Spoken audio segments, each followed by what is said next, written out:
সমাজ পরিবর্তন হয় না। কে শিখিয়েছে আপনাদের?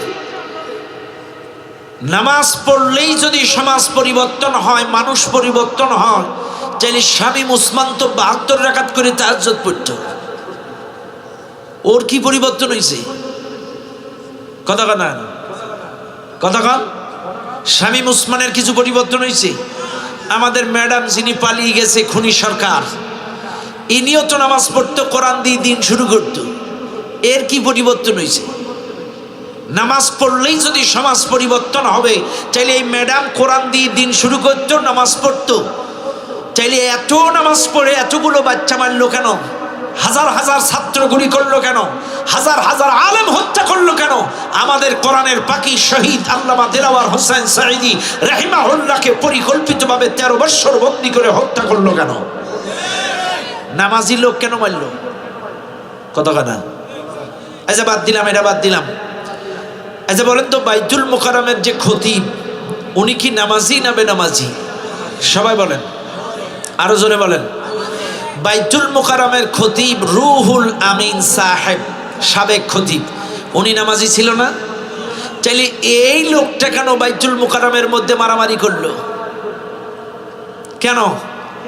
আমরা দেখি নদীর স্তর দখল হয়, সরকারি জায়গা দখল হয়, দখলদারিত্ব আধিপত্য বিস্তার নিয়ে মারামারি হয়। আমরা দেখেছি এরা আম পাবলিক, এদের মধ্যে এলমে দিন নাই, দিন এই শিক্ষা নাই, তাই ওরা মারামারি করে। কিন্তু রুহুল আমিন একজন আলেম হয়ে, একজন নামাজি হয়ে, ব্যক্তি হয়ে, এ কেন বাইতুল মুকাররম দখল করতে গেল? চাইলে আমরা কি বুঝবো? নামাজ পড়লেই সমাজ পরিবর্তন হয়, চাইলে কেন এই রুহুল আমিন সাহেব পরিবর্তন হয়নি? ফিরাউনকে চিনেননি আপনারা? ফিরাউনকে চিনেন? দেখছেন নাকি কোনোদিন? দেখেন? ফিরাউন একবার মিশরের জনগণের সামনে বলছে, আমি তোমাদের ইলাহ, আমি তোমাদের প্রভু। ওয়াকালা ফিরাউন ইয়া আইয়ুহাল মালাউ মা আলিমতু লাকুম মিন ইলাহিন গায়রি। ফিরাউন বলছে, আমি ছাড়াও তোমাদের ইলাহ আছে, আমি ছাড়াও তোমাদের প্রভু আছে, এটা আমার জানা নেই। আমি তো তোমাদের প্রভু, আমি তো তোমাদের ইলাহ। বলেন নাউজুবিল্লাহ। ফিরাউন মিশরের প্রভু দাবি করছিল। দাবি করার পর মিশরের রাজ্যের জনগণ ফিরাউনকে বলছে, আচ্ছা ফিরাউন, তুমি যেহেতু আমাদের প্রভু দাবি করেছ, চাইলে আমাদের মিশরে দীর্ঘদিন বৃষ্টি হয় না, তুমি একটু বৃষ্টির ব্যবস্থা করো। ফিরাউনের দ্বারা সম্ভব? সবাই বলেন, ফিরাউনের দ্বারা? ফিরাউনের কাছে ফিরাউনের জনগণ, মিশরের জনগণ বলছে, প্রভু তুমি যেহেতু প্রভু দাবি করছো, চাইলে মিশরে তো বৃষ্টি হয় না দীর্ঘদিন, তুমি একটু বৃষ্টির ব্যবস্থা করো। এইবার ফিরাউনের তো নির্দিষ্ট ব্যক্তিগত কোনো কারামতি নাই। ফিরাউন রাতের অন্ধকারে ইবলিস শয়তানকে ডাকছে, ইবলিস শয়তান, ও আমার বস, তুমি কই? ইবলিস শয়তান হাজির। ফিরাউন বলতেছে, বস তুমি যা জানো, কেউ না জানুক, আমার তো কোনো কারামতি নেই তুমি ছাড়া। বস, আমি আমার মিশরের রাজ্যের সকল জনগণের সামনে প্রভু দাবি করেছিলাম, প্রভু দাবি করেছিলাম। কাজী প্রভু যখন দাবি করছি, মিশরের জনগণ আমারে বলছে যে তুমি কেমন প্রভু, একটু বৃষ্টি খাওয়ায় দেখাও। কারণ কেউ তো না জানুক, তুমি তো জানো আমার দ্বারা কিছুই সম্ভব না।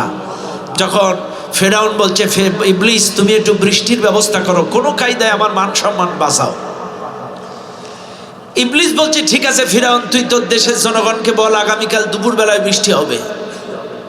কোন সময়? আগামীকাল দুপুরের সময় বৃষ্টি হবে।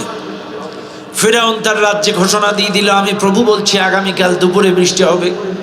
এখন ইবলিস তার সৈন্যদের, সমস্ত শয়তানের চেলাবেলাদের নিয়ে মিটিং করলো। মিটিং করে বলছে, দেখো তোমরা আগামীকাল ঠিক দুপুরবেলায় মিশরের আকাশে ছড়ায় ছিটায় থাকবা, গোটা মিশরের আকাশে ফাঁকা ফাঁকা ফাঁকা ফাঁকা ছড়ায় থাকবা। কেন? আমি যেই অর্ডার দেব একসাথে প্রসাব করা শুরু করবো। কারণ ফিরাউনের রাজ্যে দীর্ঘদিন বৃষ্টি হয় না, একটু বৃষ্টি দেওয়ার দরকার। ফিরাউন এই ঘোষণা দেওয়ার পরে এবার ঠিক দুপুরবেলায় জনগণ সব মাঠে নেমে গেছে, ময়দানে নেমে গেছে, বৃষ্টি হবে। এখন ইবলিস বলছে, তোমরা রেডি? বলে হ্যাঁ রেডি। একসাথে সমস্ত শয়তান প্রসাব করা শুরু করছে। প্রসাব যখন শুরু করছে, যখনই প্রসাব জমিনে পড়ছে, যেই জায়গায় পড়ে সে জায়গায় পুড়ে যায়। এত দুর্গন্ধ, যার মাথায় পড়ে চুল পড়ে যায়, যেখানে সবুজ গাছগাছালি সেগুলো সব পুড়ে যায়।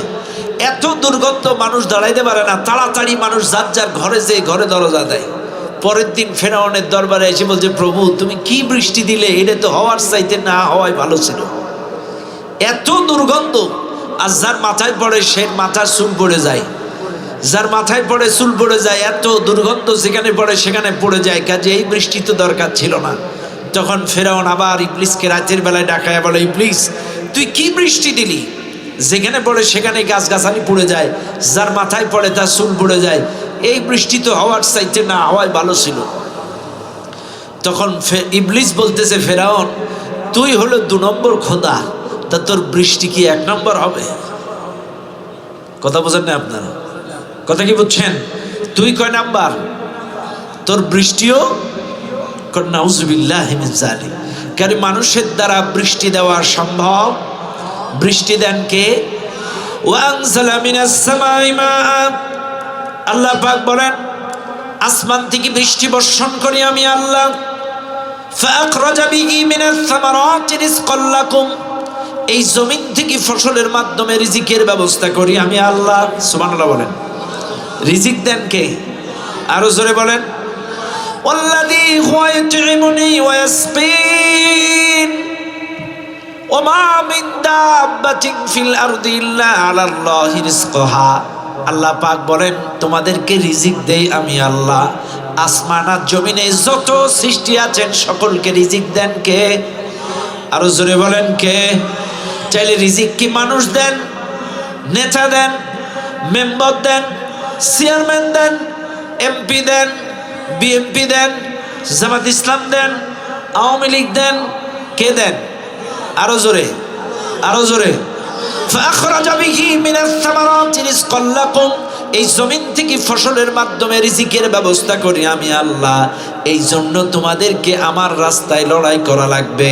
ও দুনিয়ার মানুষ, এই মাহফিলে যারা আছেন, চাইলে আমি কিন্তু আয়নার মতো ক্লিয়ার করে দিলাম।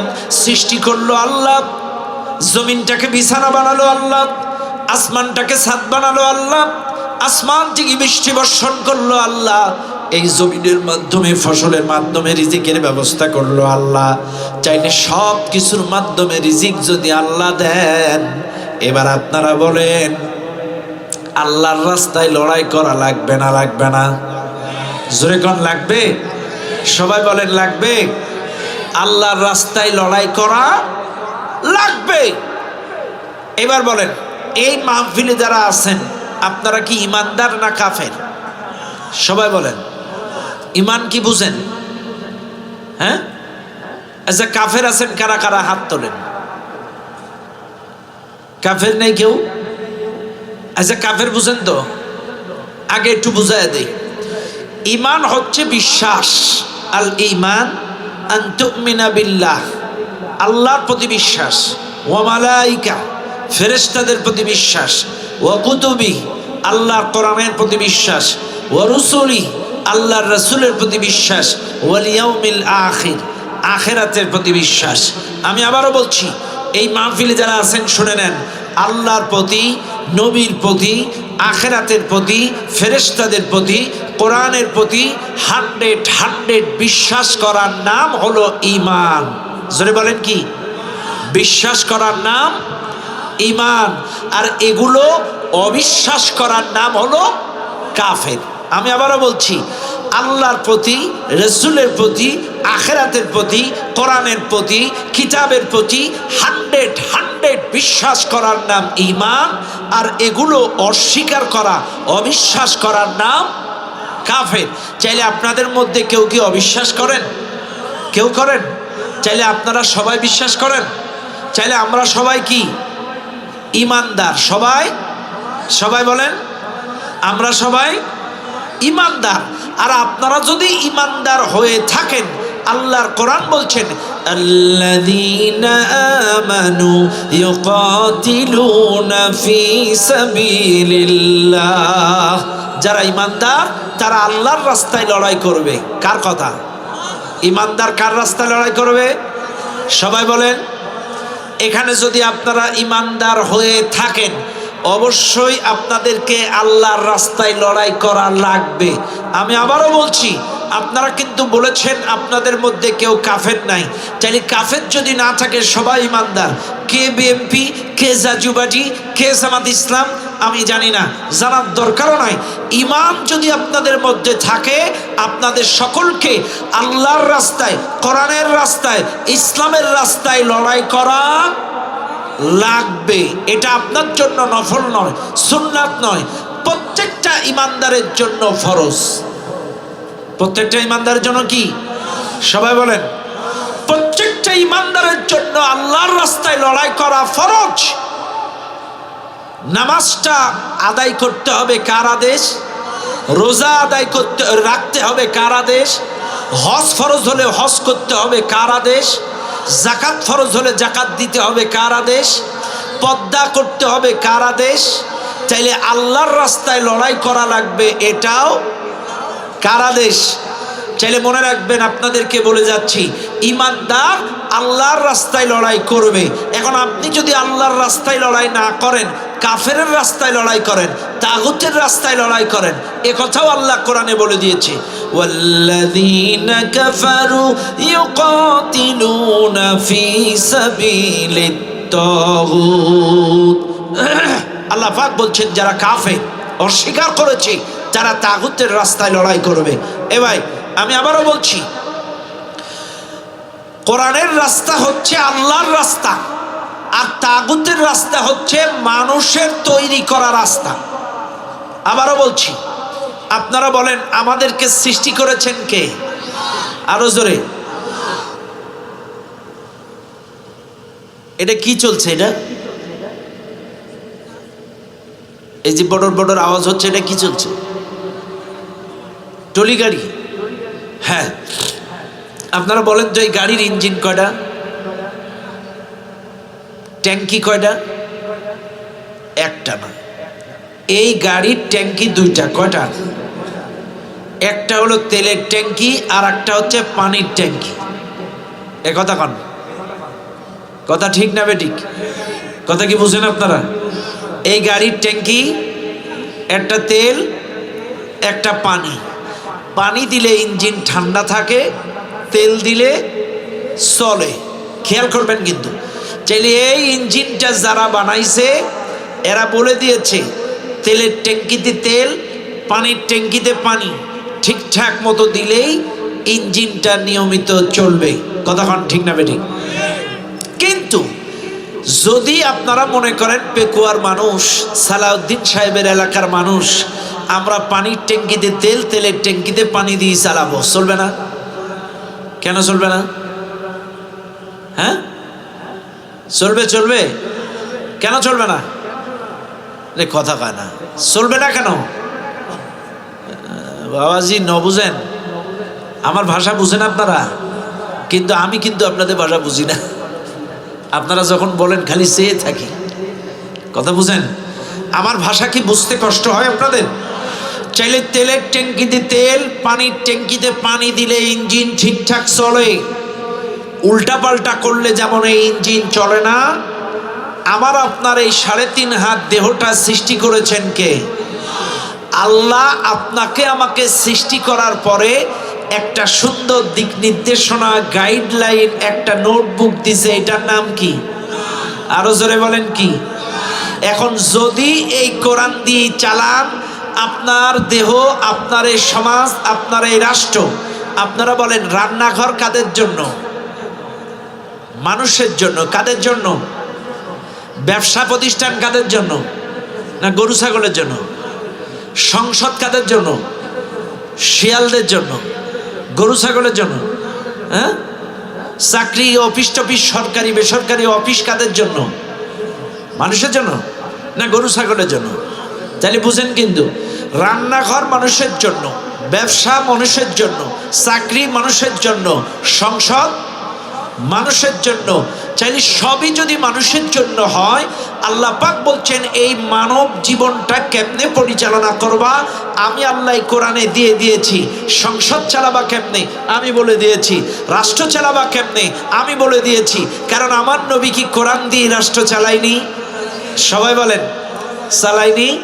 আমার নবী কোরআন দিয়ে দেশ পরিচালনা করেছে, কোরআন দিয়ে সামরিক বাহিনী পরিচালনা করেছে, কোরআন দিয়ে বিচার ব্যবস্থা চালিয়েছে, এই কোরআন দিয়ে মদিনা মক্কা পরিচালনা করেছে। চাইলে আমার নবী যদি কোরআন দিয়ে ব্যবসা করে, কোরআন দিয়ে চাকরি করে, কোরআন দিয়ে বিচার করে, কোরআন দিয়ে রাষ্ট্র চালায়, কোরআন দিয়ে যদি আর্মি বাহিনী, বিডিআর বাহিনী, র্যাব বাহিনী চালায়, চাইলে ও মুসলমান আমাদের দেশেও যদি কোরআন দিয়ে চালায়, সমস্যা কোথায়? সমস্যা আছে? কিছু কিছু লোকেরা আছে, ও বাবাজি, কিছু কিছু লোক কয় কোরআনের মধ্যে রাজনীতি নেই। এ তো বেয়াকুব, এ তো বুঝে না। কারণ আমরা ইসলাম শিখছি কোরআন এবং নবীর কাছ থেকে। কথা কন না কেন? আমরা ইসলাম শিখছি কার কাছ থেকে? কারো জোরে বলেন। আল্লাহ পাক কোরআন নাজিল করেছে, আমাদের নবী প্র্যাকটিক্যালি ইসলাম আমাদেরকে শিক্ষা দিয়েছেন। চাইলে আমার নবী যদি কোরআন দিয়ে বিচার করে, কোরআন দিয়ে রাষ্ট্র চালায়, কোরআন দিয়ে বিচার করে, কোরআন দিয়ে সামরিক বাহিনী চালায়, কোরআন দিয়ে যদি সমাজ চালায়, অর্থনীতি চালায়, রাজনীতি চালায়, পররাষ্ট্রনীতি চালায়, কোরআন দিয়েই যদি সমাজ পরিচালনা করে, এবার আপনারা বলেন কোরআনের মধ্যে কি রাজনীতি আছে না নাই? চাইলে রাজনীতি কি মানুষ করে না গরু ছাগল করে? আরো জোরে বলেন, রাজনীতি কি মানুষ করে না গরু ছাগল করে? আল্লাহ বলছেন হুদাল লিন্নাস, হাদা বায়ানুল লিন্নাস, এই কিতাবটা তোমাদের জন্য উপদেশ, দিক ও নির্দেশনা, গাইডলাইন। তুমি ব্যবসা করবা কিভাবে, এই কোরআনে বলেছি। চাকরি করবা কিভাবে, এই কোরআনে বলেছি। বিচার করবা কিভাবে, এই কোরআনে বলেছি। রাষ্ট্র চালাবা কিভাবে, এই কোরআনে বলেছি। মানব জীবনে যা দরকার, রান্নাঘর থেকে পার্লামেন্ট পর্যন্ত সব কিছু আমি আল্লাহ মানব জীবনের জন্য একটা দিক নির্দেশনা, গাইড বুক দিয়েছি। এই কোরআন দিয়ে যদি সমাজ রাষ্ট্র পরিচালনা করো, তোমরা শান্তিতে থাকবে, ভালো থাকবে, সুখে থাকবে। আর যদি কোরআন বাদ দিয়ে মানুষের তৈরি করা মতবাদ, মানুষের তৈরি করা আইন, মানুষের তৈরি করা মতাদর্শ দিয়ে যদি সমাজ, দেশ, রাষ্ট্র চালানোর চেষ্টা করো, এটা যেমন 1971 সাল থেকে এই 54 বছরে যেমন দেশের মানুষ শান্তি খুঁজে পায়নি, কিয়ামত পর্যন্ত পাবে না, যতদিন এই কোরআন দিয়ে সবকিছু পরিচালনা না হবে। কথা বোঝেন? বুঝেন? ও ভাই রাগ করেন না আমার কথায়। আমি ফেসবুকে আসার সময় একটা ফানি একটা লেখা দেখছিলাম। এক এলাকায় সরকারের লোকজন গেছে বয়স্ক ভাতার কার্ড দিবে বলে মানুষের তালিকা করতে। এখন এক লোক যে বলছে এক মহিলারে, আপনার স্বামী কত বছর আগে মারা গেছে? তে বলছে এখনো মারা যায়নি, বেঁচে আছে। তে বলছে এই যে আপনি বয়স্ক ভাতার জন্য অ্যাপ্লাই করছেন, দরখাস্ত দিয়েছেন। তে বলছে দেখো তোমাদের সরকারের যে কাজ, তোমাদের ওই প্রসেসিং করতে করতে মারা যাবে না, এই জন্য আগের থেকে বয়স্ক ভাতা রেডি করে রাখছি। কথা বলছেন? তোমাদের সরকারের যে কাজ, তোমাদের এই বয়স্ক ভাতা আসতে আসতে আমার স্বামী মারা যাবে, এই জন্য আগের থেকে এগুলো রেডি করে রাখছি। কথা বুঝছেন? কাজে মনে রাখবেন, আল্লাহর আইন ছাড়া সমাজ কখনো ভালোভাবে চলতে পারে? আরো জোরে কোন পারে? পারে না। আপনি কি চালাবেন, কোনটা চালাবেন, কি চালাবেন? আজকে আমাদের দেশের মানুষের চিন্তা চেতনা, আসসালামু আলাইকুম, আমাদের দেশের মানুষের চিন্তা চেতনায় অনেক ভুল। আমাদের দেশের মানুষের ধারণা ভুল। এই মাহফিলে যারা আছেন একটু বুকে হাত দিয়ে ভালো করে বলেন, ও মুসলমানেরা, এদেশের মানুষ মনে করে নামাজটাই আল্লাহর রাস্তা, রোজাটাই আল্লাহর রাস্তা, হজটাই আল্লাহর রাস্তা, জিকিরটাই আল্লাহর রাস্তা। আচ্ছা বলেন, জিকির করে কি সমাজ পরিবর্তন হবে? হবে? হবে? যদি জিকির করেই সমাজ পরিবর্তন হতো, তাহলে আমার নবী তো জিকির করতেই পারত। কথা কানা? শুধু নামাজ পড়েই সমাজ পরিবর্তন হবে? হবে? তাহলে আমার নবী তো শুধু নামাজ পড়েই সমাজ পরিবর্তন করতে পারত। শুধু নামাজ দিয়েই যদি সমাজ পরিবর্তন হবে, আমার নবী তো নামাজ পড়ে সমাজ পরিবর্তন করতে পারত। ধর্ম আর জিকির, জিকির নামাজ, জিকির নামাজ, নামাজ জিকির, এটাই আল্লাহ আল্লাহ আল্লাহ আল্লাহ, সমাজ পরিবর্তন হয়ে যাবে, যাবে না? এটা মানুষের ধারণা নামাজ পড়লেই সমাজ পরিবর্তন হয়ে যাবে। মানুষ যখন নামাজি হয়ে যাবে সমাজ পরিবর্তন হয়ে যাবে। আল্লাহর কসম, ভুল কথা। কি বুঝেন আপনারা? আমার কথা বুঝতে মনে হয় কষ্ট হয়ে যাচ্ছে। কষ্ট হচ্ছে না তো? চাইলে কেন এই খতিব পরিবর্তন হয়নি? আজ বাদ দিলাম। এবার আসেন তাবলিগ জামাতের দিকে যাই। তাবলিগ জামাত আমাদের দেশে পথভোলা মানুষগুলোকে ডেকে ডেকে নামাজ শিক্ষা দেয়, ওযু শিক্ষা দেয়, প্রাথমিক স্টেপে ইসলাম শিক্ষা, প্রাথমিক স্টেপে নামাজ রোজা কালেমা শিক্ষা দেয়। নিঃসন্দেহে একটি মহৎ কাজ, ভালো কাজ। চাইলে এই তাবলিগ জামাত এত বছর ধরে বাংলাদেশে গুরুত্বপূর্ণ দায়িত্ব পালন করলো, পথভোলা মানুষগুলোকে ডেকে ডেকে নামাজ শিক্ষা, ইসলাম শিক্ষা দিল। চাইলে এই তাবলিগ জামাত যখন বিশ্ব ইজতেমা গত টার্মে চললো, এই সাতপন্থীরা কেন রাতের অন্ধকারে জাফাতি দিয়ে এলোপাতাড়ি ভাবে কুপিয়ে কুপিয়ে মানুষ হত্যা করলো? এরা কি নামাজি না বেনামাজি? নামাজি হয়ে মারামারি করলো কেন? কত কেনা? নামাজ পড়লেই যদি সমাজ পরিবর্তন হবে, নামাজি হইলেই যদি সব পরিবর্তন হবে, তাইলে এরা পরিবর্তন হয়নি কেন?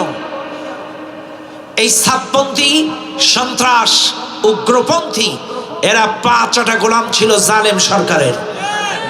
অনতি বিলম্বে এই সাতপন্থীকে তাবলিগ জামাত থেকে ডিভাইডেড করে এদেরকে বাংলাদেশ থেকে নিষিদ্ধ করা লাগবে। কথা বলেন ঠিক কিনা? নাইলে তাবলিগ জামাতকে কলঙ্কিত করছে এই সাতপন্থী। কথা বলেন ঠিক কিনা? এরা সবকটা উগ্রপন্থী, সন্ত্রাস। এদের চেহারা দেখলে বোঝা যায় এরা সব উগ্রপন্থী। নাইলে এই বয়োমরুব্য মানুষগুলোকে রাতের অন্ধকারে বিশ্ব ইজতেমার মাঠে কুপিয়ে কুপিয়ে জখম করে হত্যা করে রক্তাক্ত করে দিল। মানুষ তো অন্যায়ভাবে মানুষ হত্যা করতে পারে না। ওয়ালা তাকতুলুন নাফসাল্লাতী হারামাল্লাহু ইল্লা বিল হক। অন্যায়ভাবে মানুষ হত্যা করা হারাম। মান কাতালা নাফসান বিগাইরি নাফসিন আও ফাসাদিন ফিল আরদি ফাকান্নামা কাতালান নাস জামিআ ওয়া মান ইয়াকতুল মুমিনান মুতাআম্মিদান ফাজাযাউহু জাহান্নামু খালিদান ফিহা। আল্লাহ পাক বলছেন যে একজন ব্যক্তিকে হত্যা করলো সে যেন গোটা দুনিয়ার মানুষকে হত্যা করলো।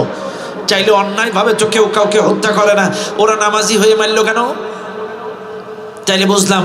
এবার আসেন আবেদ আলীর দিকে যায়। ওই যে আবেদ আলী বিসিএস এর প্রশ্ন ফাঁস করে এক এক প্রশ্নে 50 লাখ করে ঘুষ নিত। ও কি নামাজি না বেনামাজি? সবাই বলেন নামাজি। চাইলে ও নামাজ পড়ে ঘুষ নিল কেন? কথা বোঝেন নাই? এই যে আমাদের দরবেশ, দরবেশ বাবা সালমান এফ রহমান, কি সুন্দর নাম। এই দরবেশ বাবা কি নামাজি না বেনামাজি? হ্যাঁ। চাইলে দরবেশ বাবা যদি নামাজি হয়, এই একাই 38,000 কোটি মেরে দিয়েছে। তা নামাজি হয়ে এগুলো মারলো কেন? নামাজ পড়লেই যদি সমাজ পরিবর্তন হবে, নামাজ পড়লেই যদি পরিবর্তন হবে, চাইলে এ কেন 38,000 কোটি ছেড়ে দিল? শুধু তাই না, ও দেখতে দরবেশ মতো। ওর কলিগ একে দুদিন অন্তর জেলখানায় পাঠাতো ওর স্ত্রীর সাথে একটু আনন্দ করবে তাই। আপনারা পেপার পত্রিকা পড়েন যারা, একটু দেখবেন চোখ বুলিয়ে ভালো করে। এত বড় লম্পট ছিল এই দরবেশ। আরে নামাজ কিন্তু তাদের পরিবর্তন করতে পারে নাই। চাইলে মনে রাখবেন, আমি যদি এইরকম উদাহরণ দেই একটার পর একটা দিতে পারবো। আমি এইবার আসেন সাহাবেদের দিকে একটু যাই, নবীর যুগে যাই। আব্দুল্লাহ ইবনে উবাই এ কি নামাজি না বেনামাজি? চাইলে এই লোকটা জাহান্নামে যাবে কেন? নামাজ পড়ে তো লোকটা, নামাজ পড়তো তো, নবীর পিছনে নামাজ পড়ছে, রাসূলুল্লাহর সাথে খানা খাইছে, রাসূলুল্লাহর সামনে ওয়াজ শুনে চোখের পানি ঝরাইছে। চাইলে এই লোকটা কেন জাহান্নামে যাবে? ও দুনিয়ার মানুষ, এই মাহফিলে যারা আছেন মনে রাখবেন, ইমানদার যারা হয় তাদের মুখেও যা অন্তরেও তাই। আর মুনাফিক যারা হয় এদের মুখে এক অন্তরে। আব্দুল্লাহ ইবনে উবাইয়ের দাড়ি টুপি ওর লেবাস পোশাক ছিল মুখে মুখে, বাস্তবে অন্তরে আল্লাহর বিশ্বাস, আল্লাহর স্মরণ ছিল না। দিন বিষয়ের জন্য কৌশল সব তলে তলে কাফেরদের কানে বাইপাস দিয়ে পৌঁছে দিত। কাজে মনে রাখবেন দুনিয়ার মানুষ, নামাজ আল্লাহর একটা ফরজ হুকুম, নামাজ আল্লাহর একটি ইবাদত। সর্বোত্তম ইবাদত। নামাজ ব্যতীত কোনো কাজ আপনার কাজে আসবে না।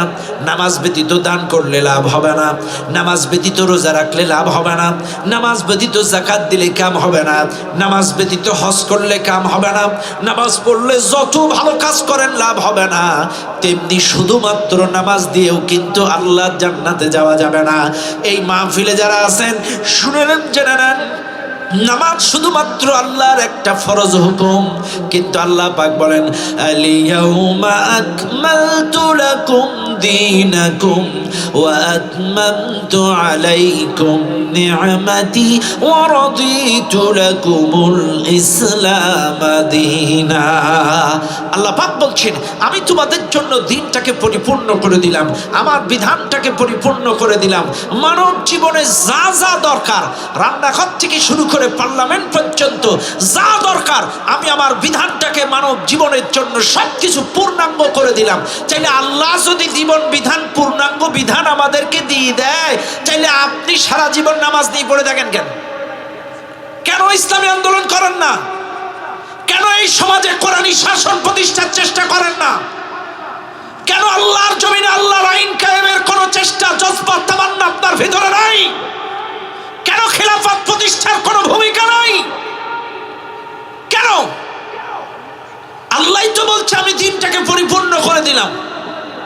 চাইলে আল্লাহ যদি দ্বীন পরিপূর্ণ করে দেয়, আমি আপনি শুধুমাত্র নির্দিষ্ট দুই একটা ইবাদত নিয়ে পড়ে থাকতে পারি না, পূর্ণাঙ্গ জীবন বিধান মানার চেষ্টা করতে হবে। ইয়া আইয়ুহাল্লাযীনা আমানু দুখুলু ফিস সিলমি কাফা। আল্লাহ বলছেন হে ঈমানদারগণ, তোমরা ইসলামের মধ্যে পরিপূর্ণ প্রবেশ করো। চাইলে আপনি নামাজ পড়বেন, রোজা করবেন, জিকির করবেন, আবার আপনি কি বলে নামাজ পড়বেন, কিন্তু ইসলামী রাজনীতি করবেন না, কোরআনী শাসন প্রতিষ্ঠার চেষ্টা করবেন না, অর্থনীতিতে ইসলাম মানবেন না, রাজনীতিতে ইসলাম মানবেন না, সংস্কৃতিতে ইসলাম মানবেন না, সমাজনীতিতে ইসলাম মানবেন না, শিক্ষানীতিতে ইসলাম মানবেন না। কিসের ইমানদার আপনি? হ্যাঁ, কিসের ইমানদার আপনি? শিক্ষানীতিতে ইসলাম নাই, রাজনীতিতে ইসলাম নাই, পরিবারের মধ্যে ইসলাম নাই, সংস্কৃতিতে ইসলাম নাই, কোন জায়গায় ইসলাম নাই, শুধু মসজিদের মধ্যে ইসলাম। আজান দিছে নামাজ পড়ো, আল্লাহু আকবার, যা করো করো করো করো করো করো করো করো, অন্তত নামাজটা পড়ো। এই জন্য আকাম কুকাম আকারে যা করে নামাজটা ঠিক আছে। কথা কর না কেন? আমার কথায় রাগ করবেন না বাবা, আমি কিন্তু একটু কষ্ট দেওয়ার জন্য মাঝে মাঝে বলি, হক কথাগুলো বলি, কারো দেখে বলি না, বোঝানোর জন্য বলছি। আপনি নামাজও পড়বেন, সুদও খাবেন, নামাজও পড়বেন, ঘুষও খাবেন, নামাজও পড়বেন, জিনা করবেন, নামাজও পড়বেন, পরকিয়া করবেন, কিসের নামাজ আপনার? আরে পবিত্রতা দুই প্রকার, একটা আত্মার পবিত্রতা আর একটা দেহের পবিত্রতা। শোনেন, এদেশের মানুষ অনেকেই পবিত্রতা সম্পর্কেই জানে না। পবিত্রতা একটা হলো শরীরের পবিত্রতা, আর একটা হলো আত্মার পবিত্রতা। শরীরের দেহের পবিত্রতা হয় ওযু আর গোসলে, আত্মার পবিত্রতা হয় হালাল খাদ্য খাবারের মাধ্যমে। আবারও শুনে নেন, দেহ পবিত্র হয় ওযু আর গোসলে, আত্মা পবিত্র হয় হালাল খাদ্য খাবারের মাধ্যমে।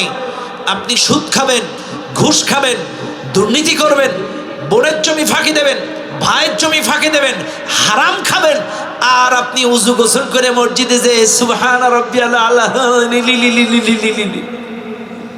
নাপাক আত্মা দিয়ে দেহ পাক করে কোনো লাভ নাই। আত্মাও পবিত্র করা লাগবে, দেহ পবিত্র করা লাগবে। আত্মা এবং দেহ যদি আপনার পবিত্র হয়, ওই ইউহিব্বুল মুতাতাহহিরিন, আল্লাহু ইউহিব্বুল মুতাহহিরিন। আল্লাহ পাক বলছেন আমি পবিত্র অবলম্বনকারীদেরকে ভালোবাসি। নামাজ পড়লেই শুধু আল্লাহ তাকে ভালোবাসে না, শুধু রোজা করলেই আল্লাহ তাকে ভালোবাসে না। আল্লাহ পাক বলেন ইন্নাল্লাহা ইউহিব্বুল মুত্তাকিন, মুত্তাকিদেরকে ভালোবাসি। ওয়া ইউহিব্বুল মুতাতাহহিরিন, আমি পবিত্রতা অবলম্বনকারীদেরকে ভালোবাসি। আল্লাহু ইউহিব্বুল মুহসিনিন, ইহসানকারীদেরকে ভালোবাসি। আমি আল্লাহ তাদেরকে মহব্বত করি, ভালোবাসি। ও দুনিয়ার মানুষ, কাজে এই মাহফিলে যারা আছেন শুনে নেন, জেনে নেন, আজকে আপনাদেরকে বলে যাই, চাইলে আল্লাহর রাস্তায় লড়াই করা লাগবে, আল্লাহর দিন কায়েমের জন্য লড়াই করা লাগবে। চাইলে এই মাহফিলে যারা আছেন, আমি কিন্তু আপনাদেরকে শিখিয়ে দিলাম, শুধুমাত্র নামাজটাই আল্লাহর রাস্তা নয়, নামাজটা আল্লাহর একটা ফরজ হুকুম মাত্র। তবে নামাজ ব্যতীত কোনো ভালো কাজ কিন্তু কাজে আসবে না। আগে নামাজ, এরপরে অন্যান্য সব ভালো কাজ। তবে পূর্ণাঙ্গ জীবন বিধান কায়েমের চেষ্টা করবেন। এদেশের মানুষ মনে করে নামাজ কায়েম হলে সব কায়েম হয়ে যাবে, কিন্তু না, নামাজের সাথে সাথে দিন কায়েমের চেষ্টা করবেন। যদি দিন কায়েম হয়ে যায়, কোরআন কায়েম হয়ে যায়, অটোমেটিকলি সব কায়েম হয়ে যাবে। নামাজ কায়েম হলেই দিন কায়েম হয়ে যাবে, এটা ভুল।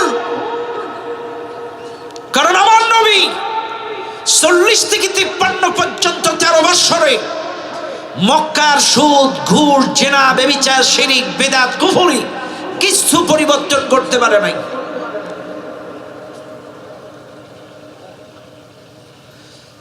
40 থেকে 53 পর্যন্ত 13 বছরে আমার নবী এই কোরআনের 88টা সূরা নাজিল হয়েছে মক্কায়। শুনে নেন, 114টা সূরার মধ্যে 88টা সূরা নাজিল হয়েছে মক্কায়। 88টা সূরা দিয়ে আমার নবী 13টা বছরে শিরিক, বিদআত, কুফরি কত কিছু পরিবর্তনের চেষ্টা করেছে, কিচ্ছু পরিবর্তন করতে পারে নাই। 13 বছরে কিছু মানুষ ইসলাম কবুল করেছে, অন্যথায় কোনো খারাপ কাজ মক্কা থেকে পরিবর্তন করতে পারে নাই। আমার নবী মক্কা থেকে যখন মদিনায় গেল, মদিনায় যে মানুষ জোগাড় করে অহুদ, বদর, খন্দক লড়াই করে যখন এই চেয়ারটা দখল করে কোরআনী শাসন প্রতিষ্ঠা করলো, অটোমেটিকলি সমাজ থেকে সুদ, ঘুষ, জেনা, ব্যভিচার, শিরিক, বিদআত, খুন, রাজানি, হত্যা, ধর্ষণ সব বন্ধ হয়ে গেল, সমাজ পরিবর্তন হয়ে গেল। চাইলে বোঝা যায় আমার নবীর মতো ভালো মানুষ, নবীর মতো বক্তা ওয়াজ করে 13 বছরে মক্কার প্রেক্ষাপট পরিবর্তন করতে পারে নাই। আইন লেগেছে, আইন, কোরআনী শাসন দিয়ে সমাজ পরিবর্তন করেছে। কাজে আজ এই বাংলাদেশে কে আজহারি আর কে মনোয়ার হোসেন মমিন, কে মোল্লা নাজিমউদ্দিন, কে সাদিক আজহারি, কে মিজান আজহারি, কে কত আজহারি ওয়াজ করে এই বাংলাদেশ থেকে সুদ, ঘুষ, জেনা, ব্যভিচার, শিরক, বিদআত, কুফরি বন্ধ হবে না। বন্ধ করতে গেলে এদেশের সকল দলের, মতের, পথের, তরিকার, সিলসিলার মানুষ এক কথায়, যারা ইমানদার, যারা মুসলমান, সবাই যদি এক হয়ে আল্লাহর জমিনে কোরআন প্রতিষ্ঠার লড়াই করতে পারেন, কোরআনী শাসন যদি বাংলাদেশে কায়েম করতে পারেন, ইনশাআল্লাহ এই বাংলাদেশের সমাজ পরিবর্তন হবে। কোন সুদ, ঘুষ, জেনা, ব্যভিচার, ধর্ষণ, ব্যভিচার থাকবে না। কারণ কোরআনী শাসন ছাড়া সমাজ পরিবর্তন হয় না, হবে না, না হয় না। শুনেন, চাইলে আমাদের কি কোরআন প্রতিষ্ঠার জন্য লড়াই করা লাগবে? সবাই বলেন লাগবে। করবেন লড়াই? একটু দুহাত তুলে দেখান। কোরআন আছে যেখানে, কোরআন নাই যেখানে, আল কোরআনের আলো। আরে ঘরে তো অনেক জ্বালাইছেন এতদিন, একটু সংসদে জ্বালান। বলেন আল কোরআনের আলো, সংসদে জ্বালো, নারায়ে তাকবীর, আল কোরআনের আলো। কোরআন আছে যেখানে, কোরআন নাই যেখানে, ব্যাস কথা কিন্তু শেষ। যেখানে কোরআন আছে আমরা, যেখানে কোরআন নাই আমরা সেখানে নাই। কথা ক্লিয়ার? কাজে মনে রাখবেন আপনারা ভাইরা আমার, এই মাহফিলে যারা আছেন, এই জন্য মনে রাখবেন, এক মাহফিলে এক চেয়ারম্যান বক্তব্য দিচ্ছে, বক্তব্য দিতে দিতে পাবলিক বলতেছে ও চেয়ারম্যানের আর বক্তব্য দিতে হবে না, ও সব মেরে খায়, আমাদের ঠিক মতো কার্ড টার্ড দেয় না, এটা দেয় না, সেটা দেয় না। চেয়ারম্যান কিন্তু রানিং বক্তব্য দিচ্ছে। তখন চেয়ারম্যানের কানে আওয়াজটা গেছে। আওয়াজ যখন পাইছে, চেয়ারম্যান বলতেছে, দেখেন অতটা সোজা না, আমিও কিন্তু আপনাদের সাপোর্ট পাইনি। প্রত্যেকটা মানুষকে 1000 করে ভোটের আগের রাত্রি মারা লাগছে। কথা বোঝেন নাই? আমাকে আপনারা ভোট দিছেন, কিনে নেওয়া লাগছে, অতটা সহজ না। 1000 টাকা করে করে করে করে করে করে যত ভোট আছে সবাইকে 1000 কোটি টাকা দেওয়া লাগছে। কাজী রাস্তাঘাট ব্রিজ কালভার্ট এমনি এমনি হবে? নেতা যেরকম কি বলে জনগণ যেমন নেতাও তেমন। এটাই বাস্তব। আপনারা এখন এসে বলছেন কোরআনী শাসন চাই, কোরআনী সমাজ চাই, নির্বাচনের আগে 500 টাকায় মাল বিক্রি। কথা কানা, লজ্জা করা উচিত। আপনি 500 টাকায় ইমান বিক্রি করেন, 1000 টাকায় বিক্রি হয়ে যান, লজ্জা করেন আপনাদের। আমি জানি কক্সবাজারের মানুষ এগুলো খায় না, কিন্তু আমি বোঝানোর জন্য বলছি, ভাইরে 5টা বছর আপনাকে দেয়নি, 16টা বছর আপনাকে দেয়নি, আপনি না খেয়েছিলেন, না খেয়েছিলেন। রিজিকের মালিককে। চাইলে আবারও বলে যাচ্ছি, 500 টাকা 1000 টাকায় ইমান বিক্রি করবেন না, ইমান বিক্রি করবেন না। আল্লাহ স্পষ্ট বলে দিয়েছে, ইয়া আইয়ুহাল্লাযীনা আমানুত্তাকুল্লাহ ওয়া কুনু মা'আস সাদিকিন। হে ঈমানদারগণ, আমাকে ভয় করো, সত্যবাদীদের সাথে চলো। চাইলে আল্লাহকে ভয় করতে হবে, সত্যবাদীদের সাথে চলতে হবে। এই সমাজে সত্যবাদী কারা, সত্য কথা বলে কারা, সত্য পথে মানুষকে ডাকে কারা, তাদের সাথেই আমাদের চলা লাগবে। কোনো মিথ্যাবাদীর কাছে আমরা ইমান বিক্রি করব? 500-1000 টাকা নেবেন না। কারা কারা দুহাত তুলে দেখান। নির্বাচনের আগে কালো টাকায় বিক্রি হব না, দুহাত তুলে দেখান। সবাই তুলছেন, যারা তোলে নাই আপনারা নেবেন মনে হয়। এই যে অনেকে তুলিনি কিন্তু, হ্যাঁ হাত নামান। চাইলে মনে থাকবে আমরা ইমান বিক্রি করব না, মনে থাকবে ইনশাআল্লাহ। ব্যাস একটা জিনিস মনে রাখবেন, সৎসঙ্গে সর্বনাশ, সৎসঙ্গে স্বর্গবাস, অসৎসঙ্গে। যদি সৎ মানুষের সঙ্গে থাকেন, আল্লাহওয়ালা কোরআনওয়ালা মানুষের সাথে থাকেন, কোরআনওয়ালা নেতার সাথে থাকেন, এর সাথে আপনি স্বর্গে চলে যাবেন। আর যদি কোনো লম্পট মাতাল দুর্নীতিবাজের সাথে থাকেন, হ্যাঁ কথা ঠিক আছে না? নাই মান তাশাব্বাহা বিকওমিন ফাহুয়া মিনহুম, বুখারীর হাদিস। যার সাথে যার মহাব্বত, তার সাথে তার কিয়ামত। আপনার মহাব্বত যদি কোরআনওয়ালা মানুষের সাথে হয়, আল্লাহওয়ালা মানুষের সাথে হয়। এখন অনেকেই আমাদের বলে হুজুররা মঞ্চে রাজনীতি করে। আরে ভাই, আমরা যদি কোরআনওয়ালা, আল্লাহওয়ালা, নবীওয়ালা হই বলি, এ কথাটা তো আপনারাও নামাজ পড়েন, কোরআন পড়েন, নবীওয়ালা হয়ে যান, আপনাদের কথাও বলবো। কথা না কেন? কোরআনওয়ালা হয়ে যান, নবীওয়ালা হয়ে যান, দাড়ি রেখে দেন, কোরআন পড়েন, কোরআনের পথে আসেন, আমরাও আপনাদের কথা বলবো। কথা বলেন ঠিক না বেঠিক? ও দুনিয়ার মানুষ, আল্লাহ পাক বলেন, ওয়াকাতিলু ফি সাবিলিল্লাহ, তোমরা আল্লাহর রাস্তায় লড়াই করো তাদের বিরুদ্ধে যারা তোমাদের বিরুদ্ধে লড়াই করে। আল্লাযীনা ইউকাতিলুনাকুম, যারা তোমাদের বিরুদ্ধে লড়াই করে। এই মাহফিলে যারা আছেন একটু ভালো করে শুনে নেন। আল্লাহ কোরআন প্রতিষ্ঠা করতে গেলে এক চান্সে প্রতিষ্ঠা করা যায়? সবাই বলেন যায়? সবাই বলেন, এই যে কথা কয় না, যায়? ও নবী মানুষরা, মূসা আলাইহিস সালাম যখন তৎকালীন সময় দ্বীনের দাওয়াত দিল, এক চান্সে প্রতিষ্ঠা করতে পেরেছিল? বাধা দিছিল কে? ফিরাউন। কথা কন, মূসা নবীর সময় বাধা দিছিল কে?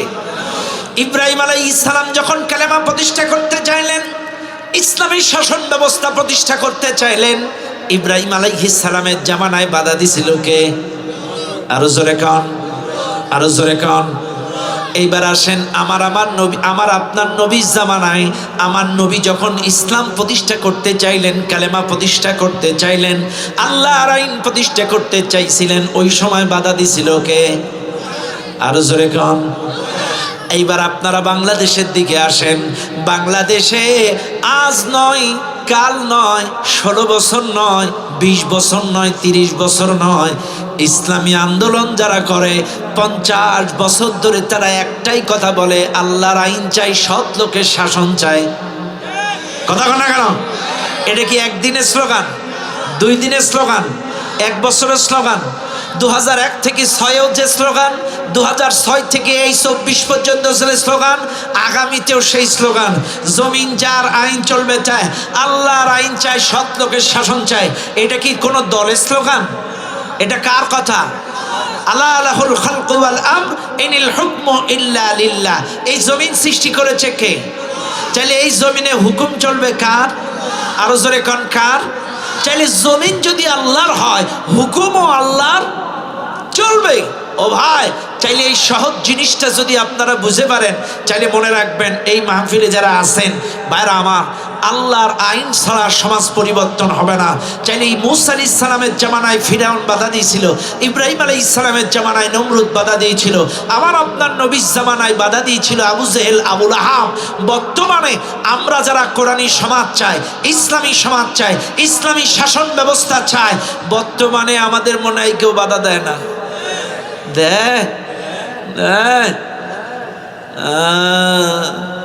যুগে যুগে আবু জেহেল, আবু লাহাব, ফিরাউন, নমরুদ যেমন ছিল, বর্তমানেও গোটা পৃথিবীতে ওদের মামাতো ভাই, খালাতো ভাই এই কোরআনী শাসন ব্যবস্থা ওরাও কি করবে? বাধা দেবে। আর আল্লাহ বলছেন আল্লাযীনা ইউকাতিলুনাকুম, যারা তোমাদের বিরুদ্ধে লড়াই করে ওদের বিরুদ্ধে লড়াই করো।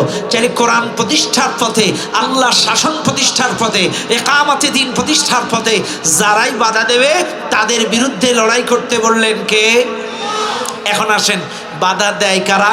আর বাধা দিলে তাদের পরিণতি কি হবে একটা একটা করে আপনাদের আগে শোনায় দেয়। এখন আগে আপনারা কে কোন দল করেন আমি জানি না, তবে আপনাদেরকে আগে শিখায় দেয় কোরআনের রাস্তায় যদি কেউ বাধা দেয় তাদের পরিণতি কি হবে, এটা আগে একটু ধরায় দেয়। আল্লাহর কোরআন, আল্লাযীনা কাফারু ওয়া সাদ্দু আন সাবিলিল্লাহি আদাল্লা আ'মালাহুম, সূরা মুহাম্মদ 1 নম্বর আয়াত। আবার বলছি, আল্লাযীনা কাফারু ওয়া সাদ্দু আন সাবিলিল্লাহি আদাল্লা আ'মালাহুম। আল্লাহ পাক বলেন যারা অস্বীকার করেছে আল্লাহর রাস্তায়, ওয়া সাদ্দু আন সাবিলিল্লাহ, আল্লাহর রাস্তায় বাধা দিয়েছে, সুম্মা আল্লাহ পাক বলেন আদাল্লা আ'মালাহুম, তাদের জীবনের সমস্ত আমল বরবাদ। আপনি কে কোন দল করেন জানি না, কোরআন বলছে ওয়াসাদ্দু আন সাবিলিল্লাহ, আল্লাহর রাস্তায় বাধা দিবে, আদাল্লা আমালাহুম, তাদের জীবনের সমস্ত আমল কি? বরবাদ।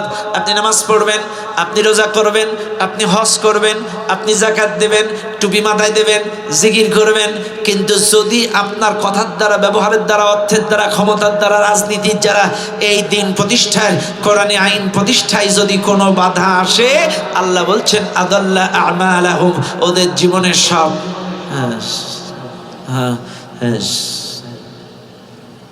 এটা 1। 2 নাম্বার, আল্লাহর রাস্তায় বাধা দিতে দিতে অনেকে মারা যায় না? যায়?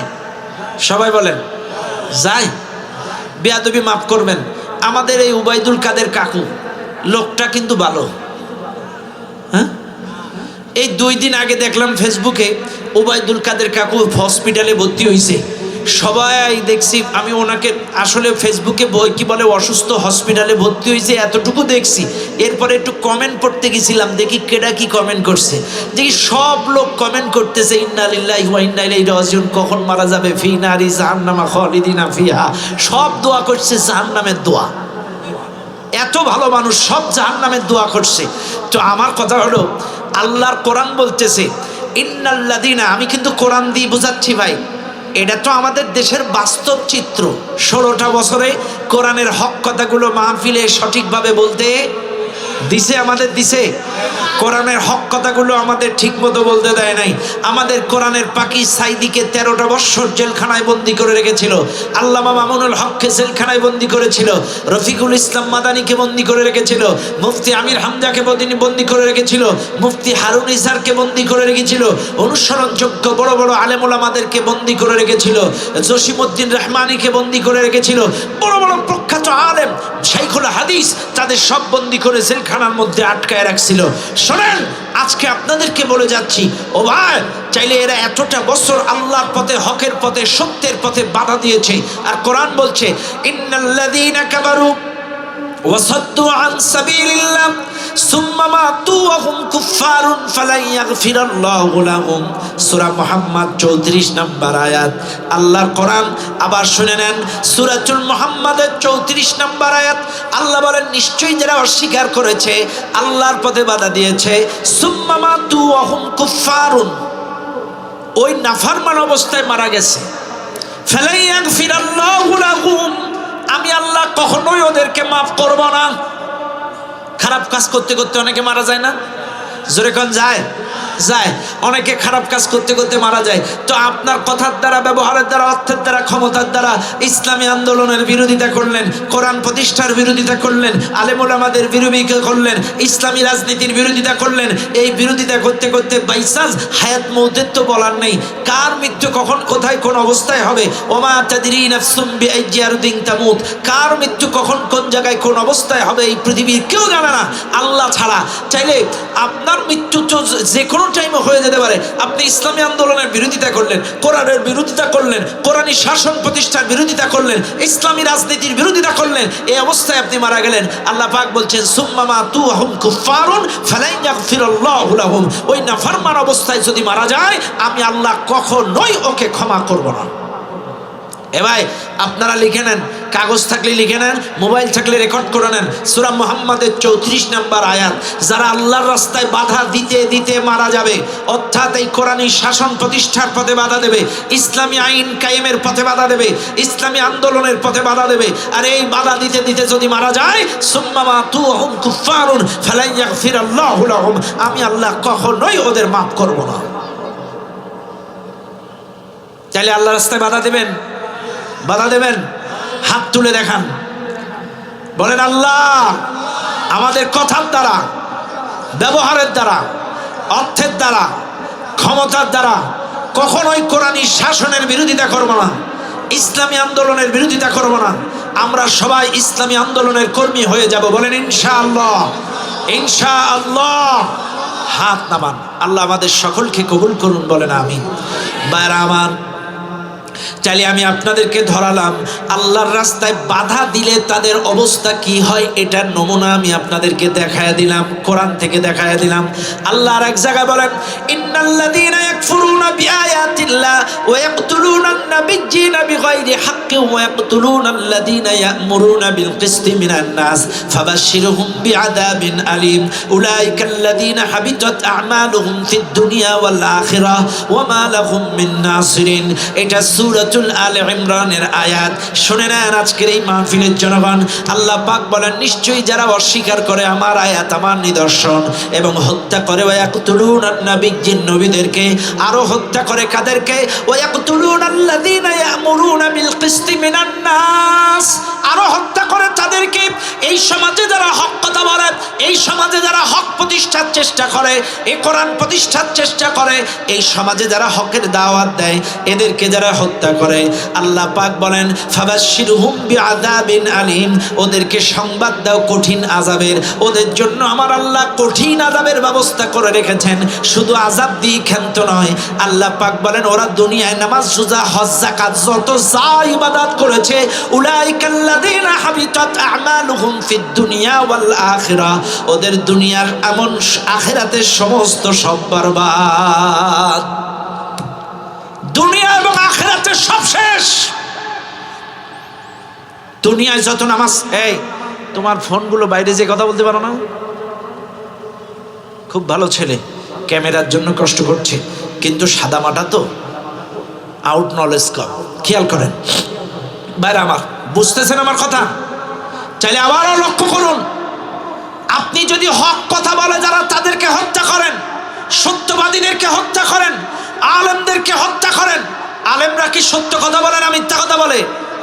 আরো জোরে, আলেমরা কিসের কথা বলে? কোরআনের কথা বলে। আমাদের কোরআনের পাখি শহীদ আল্লামা দিলওয়ার হোসেন সাঈদী রাহিমাহুল্লাহ কিসের তাফসীর করতেন? ব্যক্তিগত কথা বলতেন? কিসের তাফসীর করতেন? কোরআনটা কার? চাইলে আল্লাহর কথাগুলো ব্যাখ্যা করে আমাদেরকে শোনাতেন। চাইলে এই কোরআনের পাখিটাকে ওরা অন্যায়ভাবে হত্যা করলো।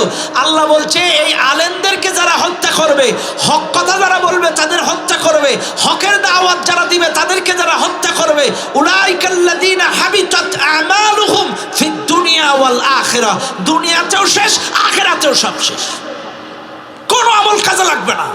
ওয়া মা লাহুম মিন নাসিরিন, সেদিন কোনো সাহায্যকারী তারা খুঁজে পাবে না। এই জন্য আল্লাহর পথে কি বাধা দিবেন? কোরআনের পথে বাধা দিবেন? আমাদের দ্বারা কোনো ক্ষতি হবে? হবে না, মনে থাকবে ইনশাআল্লাহ। বাইরা আমার, চাইলে আল্লাহর পথে, কোরআনের পথে, হকের পথে, সত্যের পথে বাধা দিলে তাদের পরিণতি কি হয় আমি আপনাদেরকে দেখায়া দিলাম। এইবার আসেন মুসলমানেরা, আল্লাহর পথে, হকের পথে, সত্যের পথে, কোরআনের পথে বাধা দিচ্ছে কারা? এই মাহফিলে যারা আছেন একটু লক্ষ্য করে জেনে নেন। ওয়ালা তারদা আনকাল ইয়াহুদু ওয়ালান নাসারা হাত্তা তাত্তাবিআ মিল্লাতাহুম। আল্লাহর কোরআন বলে ইহুদি, খ্রিস্টান, বেজাতি, বেধর্মী যারা, তারা তোমাদের প্রতি সন্তুষ্ট হয় না, তারা তোমাদের পথে বাধা দেয় তখন যখন তাদের ইত্তেবা, অনুসরণ, অনুকরণ ছেড়ে দিবে। তোমরা যখন অর্থনীতিতে ওদের ইত্তেবা করবা না, রাজনীতিতে তাদের ইত্তেবা করবা না, শিক্ষানীতিতে তাদের ইত্তেবা করবা না, সংস্কৃতিতে তাদের ইত্তেবা করবা না, জীবনের সব ক্ষেত্রে যখন ইহুদি, খ্রিস্টান, বেজাতিদের ইত্তেবা ছেড়ে দিবা, তখন তারা তোমাদের বিরোধিতা করে, তখন তারা তোমাদের এই দিন প্রতিষ্ঠার পথে বাধা দেয়, কোরআন প্রতিষ্ঠার পথে বাধা দেয়। একটা জাতি যখন ইহুদি, খ্রিস্টান, বেধর্মীদের অনুসরণ, অনুকরণ ছেড়ে দেয়, হাত্তা তাত্তাবিআ মিল্লাতাহুম। শুনে নেন আজকের এই মাহফিলের জনগণ, আজকে আমার কথা রাগ করবেন না, আমার প্রত্যেকটা কথা বোঝার চেষ্টা করবেন। ম্যাক্সিমাম যুবকদের চুল কাটার স্টাইল কি মুসলমানের না কাফেরদের মতো? রাগ করবেন না বাপ।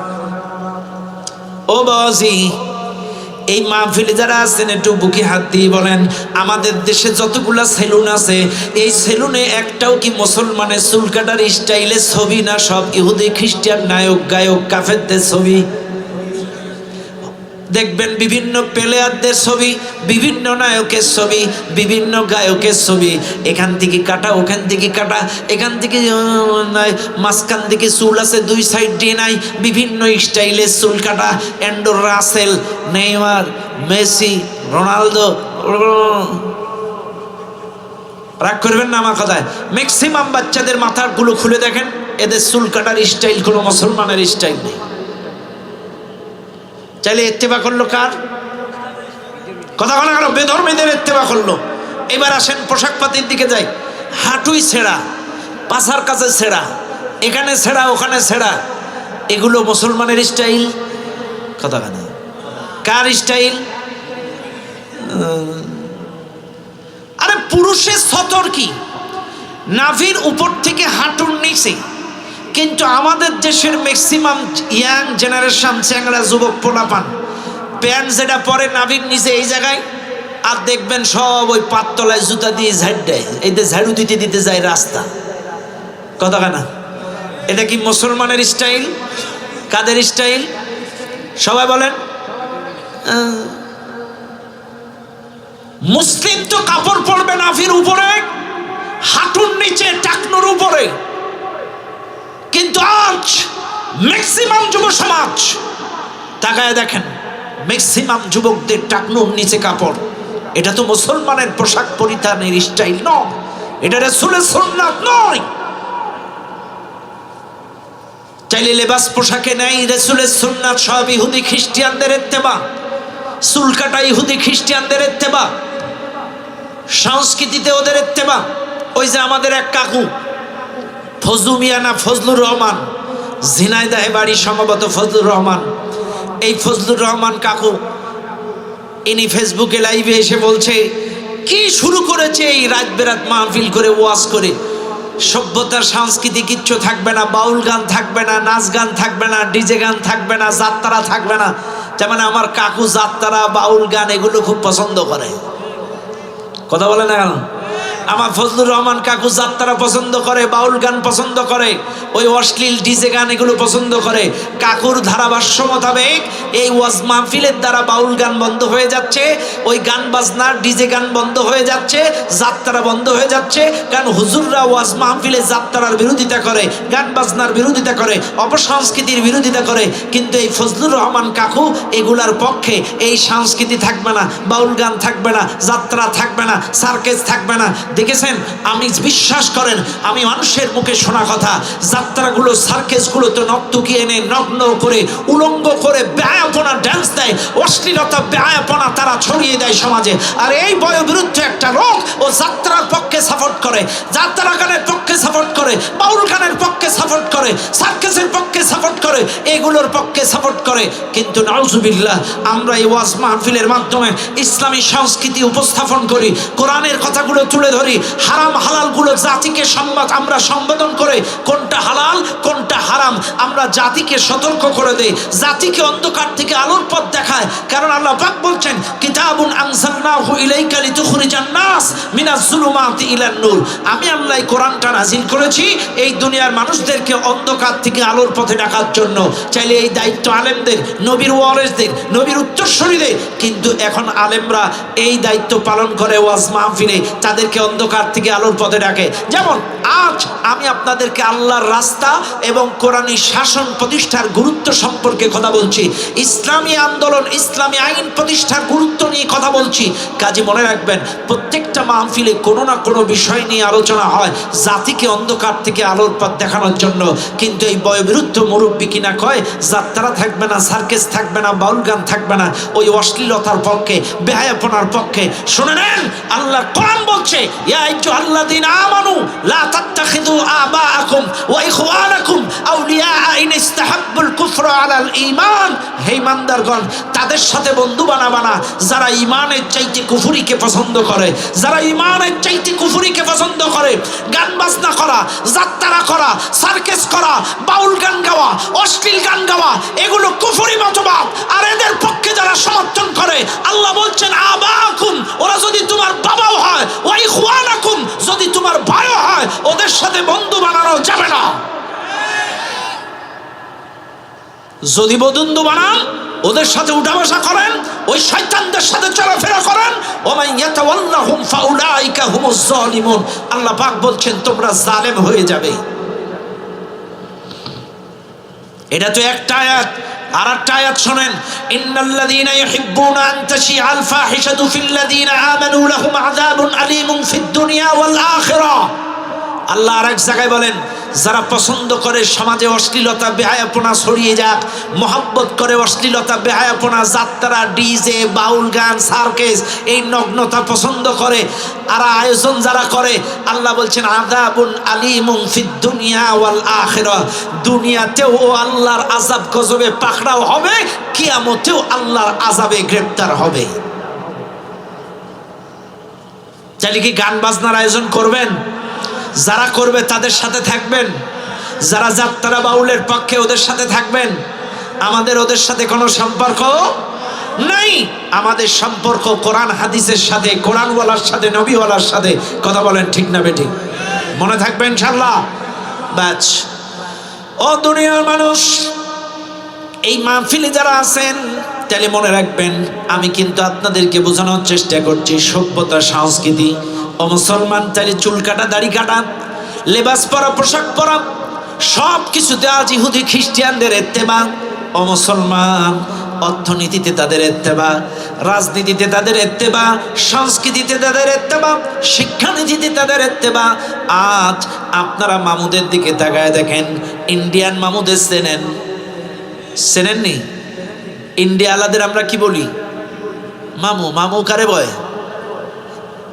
মায়ের ভাই, তাই বলে? আমাদের দিকেও তাই বলে, মামু। আপনাদের দিকে মামু বলেন না মামা বলেন? দুটাই বলেন। এটা আঞ্চলিকতায় মামু, একটু শুদ্ধ ভাষায় মামা।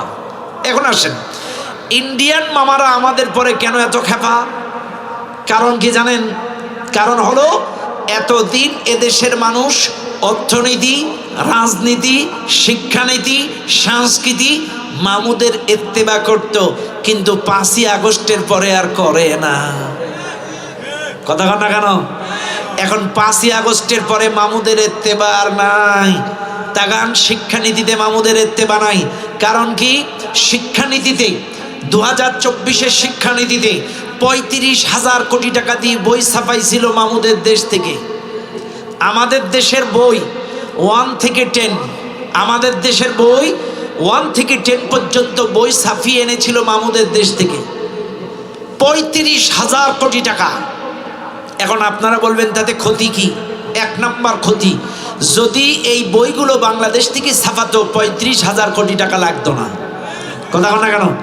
এত টাকা 1 নাম্বার। 2 নাম্বার হচ্ছে আমার দেশের টাকা দেশে থাকতো। কথা না কেন? দেশের টাকা দেশে থাকতো।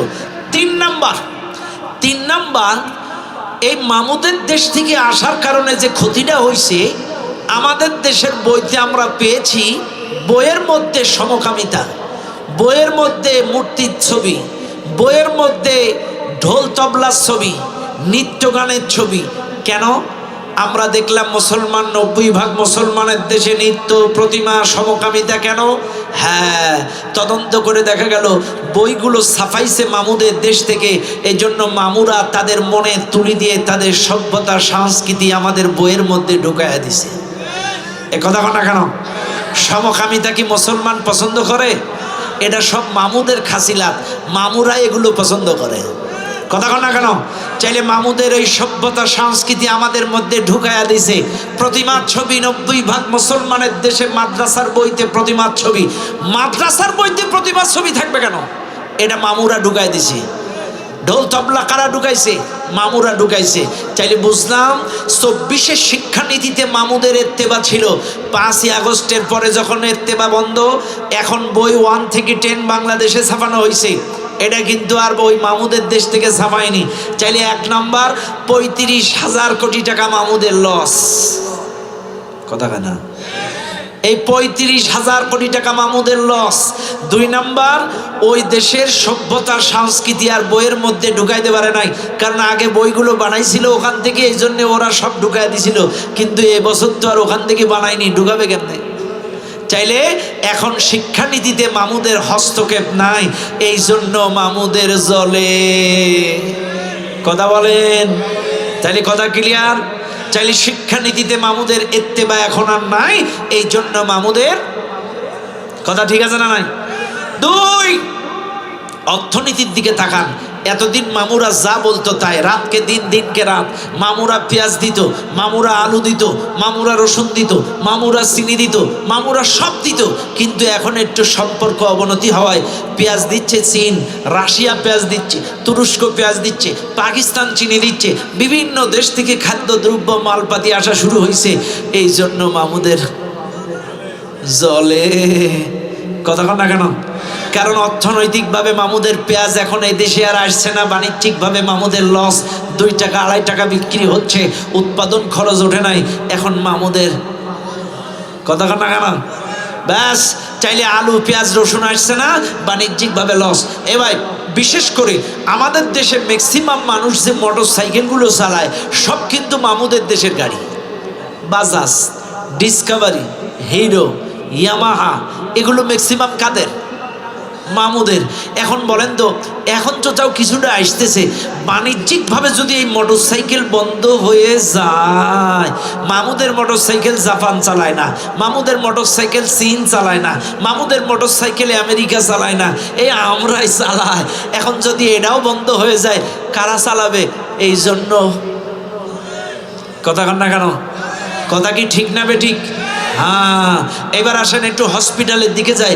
মামুদের হসপিটালে আমাদের দেশের লোকগুলো যে একটু ট্রিটমেন্ট নিত, চিকিৎসা নিত, কিন্তু এখন আর যাচ্ছে না। এখন ওদের হসপিটালে রুগী নাই, 35% 40% করে ডিসকাউন্ট, রুগী খুঁজে পাচ্ছে না। এই জন্য, কারণ হসপিটালে যদি রুগী না যায়, ডায়াগনস্টিক সেন্টারে পরীক্ষা নিরীক্ষা হবে না, আবার ওষুধও বিক্রি, চাইলে ঔষধও বিক্রি হচ্ছে না, জলে। আচ্ছা, বাদ দিলাম। এবার আসেন আমাদের ইউনুস কাকু 27টা ইউরোপীয় ইউনিয়নের রাষ্ট্রদূতকে বাংলাদেশে ডেকেছে টেলিফোন করে, ভাতিজা 27টা দেশের ভাতিজা এদিকে আসো। 27টা রাষ্ট্রদূত একদিনে ইউনুস কাকুর কাছে এসে বলছে, কাকু কি করতে হবে বলেন। কাকু বলছে, শোনো, এই 27টা দেশের ভিসা আমাদেরকে দিল্লি যেয়ে মাসের পর মাস শুয়ে বসে থেকে করা লাগে। এখন থেকে আমরা দিল্লি যাব না, দিল্লির থেকে এই ভিসাগুলো করব না, এখন থেকে বাংলাদেশ থেকে ভিসা দেওয়া লাগবে। ইউনুস কাকুর এক কথায় 27টা রাষ্ট্রদূত বলছে, কাকু সব ব্যবস্থা হবে, আসেন আগে একটু সেলফি তুলে নেই। 27টা রাষ্ট্রদূত ইউনুস কাকুর সাথে সেলফি তুললো, আর 27টা রাষ্ট্রদূত বলল, এখন থেকে বাংলাদেশেই ভিসা হবে। চাইলে এই 27টা দেশের ভিসা কিন্তু আগে মামুদের দেশ থেকে আসতো, এখন আর ওখানে যাওয়া লাগবে না, আমাদের দেশেই হবে। এই জন্যে মামুদের জলে। এইবার আসেন, তাইলে অর্থনীতি বাদ দিলাম, এবার আসেন রাজনীতির দিকে যাই। রাজনীতির দিকে তাকান। রাজনীতিতে এতদিন মামুদের কাঠের পুতুল ক্ষমতায় বসেছিল, কথা বল না কেন? এতদিন মামুদের কাঠের পুতুল 16টা বছর ক্ষমতার মসনদে বসেছিল, কিন্তু এখন আর কাঠের পুতুল নাই। মামুদের কাঠের পুতুল বলেছিল 41 সাল পর্যন্ত থাকবে, 61 সাল পর্যন্ত থাকবে, কিন্তু বলেন চেয়ারের মালিক কে? আরো জোরে বলেন কে? আমি আবারও বলছি, এদেশের কোনো মানুষ যদি মনে করে চেয়ারের মানুষ, এই চেয়ারের মালিক ইন্ডিয়া, চেয়ারের মালিক আমেরিকা, চেয়ারের মালিক রাশিয়া, চেয়ারের মালিক চীন, এই কথা ঈমান নষ্ট হয়ে যাবে, কুফরি করবেন। কারণ সমস্ত ক্ষমতার মালিক কুলিল্লাহুম্মা মালিকাল মুলক তাবারাকাল্লাযী বিয়াদিহিল মুলক ওয়ালিল্লাহি মুলকুস সামাওয়াতি ওয়াল আরদ। সমস্ত ক্ষমতার মালিক চেয়ারের মালিক ইন্ডিয়া নয়, চেয়ারের মালিক রাশিয়া নয়, চেয়ারের মালিক আমেরিকা নয়, চেয়ারের মালিক একমাত্র আল্লাহ। তাই যদি না হবে, চাইলে এরা 41 সাল পর্যন্ত চেয়ারের কথা বললো, চাইলে ওদের চেয়ারটা ইন্ডিয়ারা ঠেকাইতে পারে নাই কেন? কথা বলে না কেন? চেয়ারের মালিক যদি ইন্ডিয়া হবে, চাইলে কেন এই চেয়ারটা ওরা ঠেকাইতে পারলো না? চাইলে বোঝা গেল ক্ষমতার মালিক যাকে ইচ্ছা চেয়ার দেয়, যাকে ইচ্ছা কেড়ে নেয়।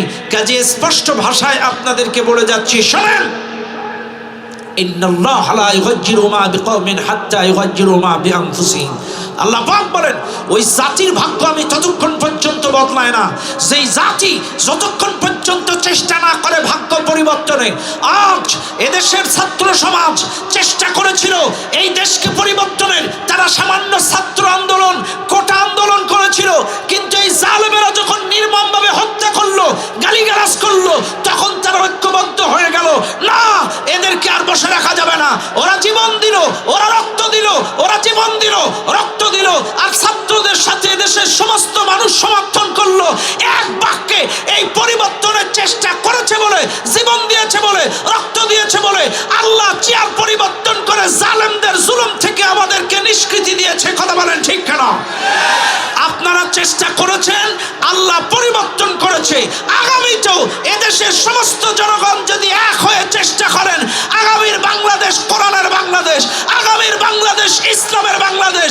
কে আহলে হাদিস, কে হানাফি, কে বিএনপি, কে জাতীয় পার্টি, কে জামাত ইসলাম, কে কোন দলের লোক, সকল দলের মতের মানুষগুলো যদি এক হয়ে যান, আল্লাহর কসম, আগামীর বাংলাদেশ কোরআনের বাংলাদেশ কেউ ঠেকাইতে পারবে না।